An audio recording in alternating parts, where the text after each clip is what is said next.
नमस्कार, मैं आशुतोष श्रीवास्तव। आप देख रहे हैं X24 न्यूज़। आज मेरे सामने है मोहित शर्मा जी, जो काफ़ी दिनों से बिहार पटना में जमे हुए हैं और आइए इनसे जानते हैं कुछ बातें चुनाव से रिलेटेड।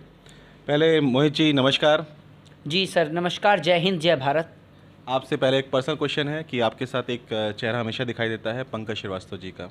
तो क्या खास वजह है कि केवल आप उनके साथ ही हमेशा दिखाई देते हैं और कोई आपके साथ ऐसा क्यों नहीं होता कि उनके बराबर का ऐसा कोई सोशल एक्टिविस्ट हो जो हमेशा आपके साथ में रहे? आप हमेशा साथ में रहते हैं, साथ में रुकते हैं, तो वो कोई खास वजह है? देखिए पंकज जी और मेरा जो राजनीतिक करियर है वो एक डिबेट शो के ज़रिए हम दोनों की मुलाकात हुई थी और तब से लेकर आज तक हम दोनों साथ ही हैं। पंकज जी मेरे साथ हमेशा मेरे बड़े भाई के तौर पर मेरे साथ सदैव मेरे साथ रहते हैं और अगर कहीं मैं कोई गलती भी करता हूं तो मुझे डांट के उसको सुधारते भी हैं। पंकज जी की और मेरी दोनों की विचारधारा सेम है, दोनों का मिशन एक है, दोनों आपस में हमारी दोनों की बनती भी है, जिस कारण से हम दोनों साथ रहते हैं। चलिए, अच्छी बात है।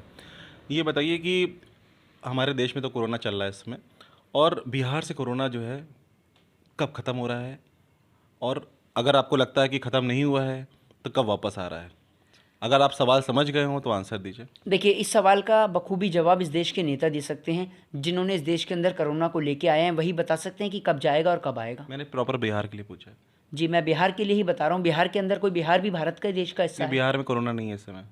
देखिए बिहार के अंदर कोरोना इसलिए नहीं है क्योंकि बिहार में चुनाव है, तभी तो मैंने आपसे कहा कि इस सवाल का जवाब आपको इस देश के नेता दे सकते हैं, मैं नहीं दे सकता। बिहार के अंदर इसलिए नहीं है क्योंकि बिहार में चुनाव है, ठीक है। वहीं दूसरी ओर आप दिल्ली का आंकड़ा उठा के देख सकते हैं, महाराष्ट्र का आंकड़ा उठा के देख सकते हैं, लेकिन खबरदार जो आपने बिहार की बात करी, बिहार में कोई कोरोना नहीं है, अस्पताल से कोई रिपोर्ट नहीं आ रही है मरने की, कोई कोरोना पीड़ित की खबर नहीं आ रही, और कोई नेता प्रधानमंत्री तक मास्क ला के रैलियों में नहीं आ रहे, तो देश की जनता से कैसी अपील कर रहे हैं आप मास्क की? चलिए, आपने सही जवाब दिया, बिल्कुल यही क्वेश्चन था मेरा।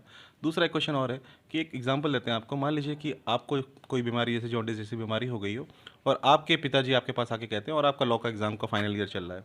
पिताजी कहते हैं कि बेटा अभी तुम्हें जॉन्डिस हुआ है, लेकिन थोड़े से अच्छे नंबर से पास हो जाओ, तब तुम्हें हम मेडिसिन स्टार्ट करेंगे। तो क्या ये सही है? और ये जिस संदर्भ में है, उसको बताइए आप।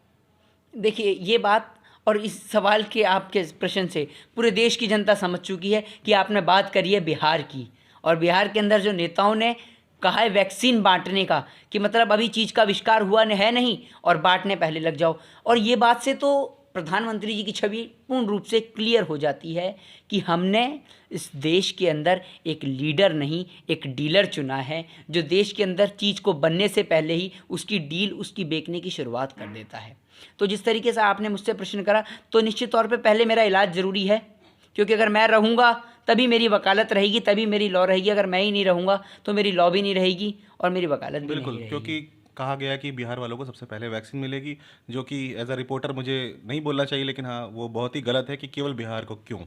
क्या बाकी देखिए प्रदेश वाले नहीं है? अगर आपने कोरोना की बात करी है तो देश के अंदर पहले भी महामारी फैली है, चाहे फिर वो रेबीज़ हो, चेचक हो, प्लेग हो, चाहे फिर वो पोलियो बिल्कुल, जैसी किसी सरकार महामारी ने हो। पोलियो या लेकिन सब चीज़ों पे ऐसा पोलियो नहीं किया। आज अगर देश से समाप्त है और अगर पोलियो के हमें कम केस देखने को मिलते हैं, तो उसका कारण यही है कि इसके अंदर लोगों के साथ कोई भेदभाव नहीं किया गया था। और सरकार का फ़र्ज़ होता है सभी को एक ही निगाह से देखने का, लेकिन भैया ये तो कुर्सी के पुजारी हैं, कुर्सी की चाहत रखने वाले लोग हैं, और इन्हें क्या मतलब है, क्या फ़र्क है जानों से, इनका क्या जाता है?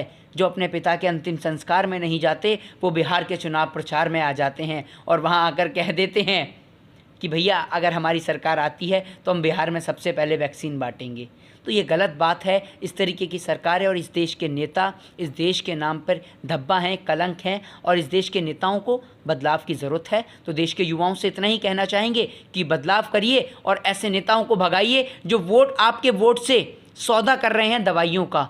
तो दवाइयों का सौदा नहीं किया जाना चाहिए, सभी का अधिकार है, सभी जगह बांटी जानी चाहिए। और कोरोना आप लेके आए हैं, देश का कोई नागरिक नहीं लेके आया। जो आप ब्लेम कर रहे हैं ना नागरिक को, सिवाय नरेंद्र मोदी जी, उनके मित्र शिवराज सिंह चौहान के अलावा इस देश का कोई भी व्यक्ति इस देश के अंदर कोरोना नहीं लेके आया। मैं ऑन कैमरा आपके पे कहता हूं कि देश के अंदर कोरोना फैलाने वाली भारतीय जनता पार्टी है और कोई नहीं है। उसका कारण सिर्फ ये है कि आप भी मुझे बताइए कि देश के अंदर इंटरनेशनल एयरपोर्ट्स को बंद करना आसान है या देश को लॉकडाउन करना, पूरे देश को? निश्चित तौर पर एयरपोर्ट्स को बंद करना। तो प्रधानमंत्री जी, जब आप अपने मित्र, अपने आटा चोर कंस मामा शिवराज सिंह चौहान को मध्य प्रदेश का मुख्यमंत्री बना रहे थे, पूरा देश इस महामारी से लड़ रहा था। अगर उसी टाइम, एक बात मैं आपको बता दूं कि अगर ये कोरोना सबसे पहले भारत देश के अंदर फैला होता ना, तो किसी और देश में नहीं फैलता, क्योंकि सारे देश सबक ले लेते और भारत देश के लोगों को बायकॉट कर देते, इंटरनेशनल फ़्लाइट्स बंद कर देती, इंडियन फ़्लाइट्स को। लेकिन प्रधानमंत्री जी को क्या फ़र्क पड़ता है?